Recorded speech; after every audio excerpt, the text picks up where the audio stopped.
આ બધું મફતમાં કાંઈ મળ્યું નથી કોઈને. આપણે એક આ જીવતો જાગતો દાખલો એક ભગરામ બાપુનો લઈ લઈએ તો આખી દુનિયા પગે લાગે છે. કંઈ આપણે આ પોતા મોકલાવતા નથી. કાંઈક કર્યું હોય તો જગત પગે લાગતી છે.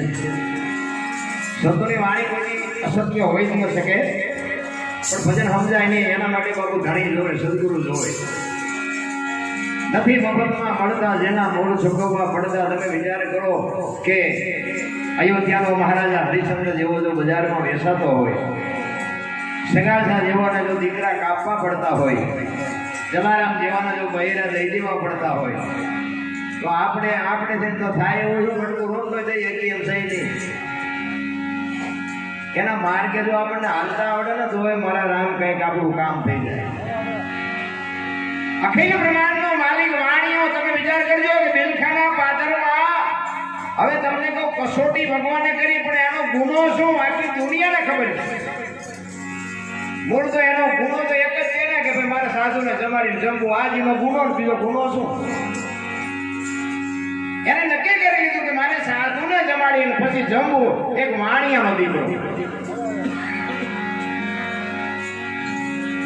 અને જેને જેને ભક્તિ કરી એની બાપુ કસોટીઓના દિવસ ઉગ્યા છે. એ આવું ચોમાણું બાપુ આઠક દીની એલી મનાણી બાપુ 1 મિનિટ એમ કહેવાય વરસાદ રહેતો નથી. કોઈ ચકલા જેવું જનાવર પણ બાપુ બહાર દેખાતું નથી. અને 8 દીના જ્યારે કડાકા થાય તમે હું તો ઠીક છે હાલો કદાચ આપણે વેઠી શકીએ, કંઈક આ જગતને સમજી શકીએ, ભજનને સમજી શકીએ. 5-8 વર્ષનો દીકરો બાપુ એનો એમ કે મારા મા બાપ ભૂખ્યા હોય તો મારે કેમ ખવાય? કેવા સંસ્કારનું સિંચન કર્યું છે, કેવું સંતાન છે, એના મા બાપ કેવાય છે. હું તો આજે કહું છું કે મા જો બાપુ વ્યવસ્થિત હોય ને તો આજે સગાડતા જેવાય દીકરા થાય, જલારામ જેવાય થાય, રામ જેવાય થાય, કૃષ્ણ જેવાય થાય. જરૂર માની છે બાપુ. ધરાવીને ચાંદનો નીપજે, કોડવીને માળોનો હોય, જે હળ જકરા નીપજે, જેની જનેતા હોતલ હોય.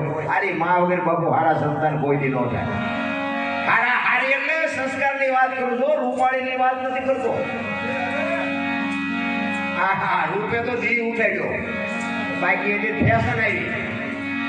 નકરી પાણી પૂર્યું કઈ જિંદગી કાઢે એના દીકરા જેવા થાય. કાંઈ હોય નહીં રામ, એના દુનિયામાં કોઈ ઓળખે નહીં કે એ કાંઈ ભગીરથ કાર્ય ન કરી શકે, એ પરમાર્થમાં એનો પગલું ન હોઈ શકે. એટલા માટે એક કેલૈયો બાપુ 7-8 વર્ષની કે 10 વર્ષની આસપાસની ઉંમરનો, અને બાપુ એના મા બાપ ભેળો 8-8 દી સુધી ભૂખ્યો છે. અને સગાડતા અને ચગાવતી બે વિચાર કરે કે હે નિર્મળો દયાળુ, હે પરમ કૃપાળુ પરમેશ્વર, તું અમારા હામું ન જોતો કઈ નહીં, પણ એક આ ફૂલડા જેવું છોકરું કરમાય છે એના હામું તો જો મારા બાપ. બાકી ખોડિયામાંથી જીવ કાઢી નાખશું, બાકી સાધુ નહીં આવે તો અમે રોટલો મોઢામાં મૂકશું નહીં. વાત બાકી એટલા માટે મહાપુરુષે કીધું કાઠિયાવાડીમાં તું કોકથી ભૂલો પડી જા ભગવાન, એકવાર તો થઈ જા અમારો મહેમાન, તો સર્ગ ભૂલાવી દઉં ચામડા. આ મહાપુરુષોએ બાપુ ભગવાનને ભગાડ્યો છે. આમતા ન કોઈ ગાય નથી મફતમાં મળતા, એના મૂળ ચૂકવવા. હવે આપણે લીધેલું નથી દેતા, મૂળ શું કર્યું?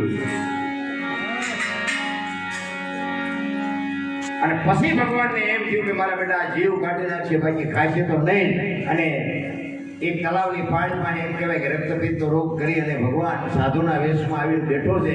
અને સગાડતાને કોકે આવીને કીધું કે તમે આટલા દીધી ભૂખ્યા બેઠા છો તલાવની પાળે, એક સાધુ બેઠા છે.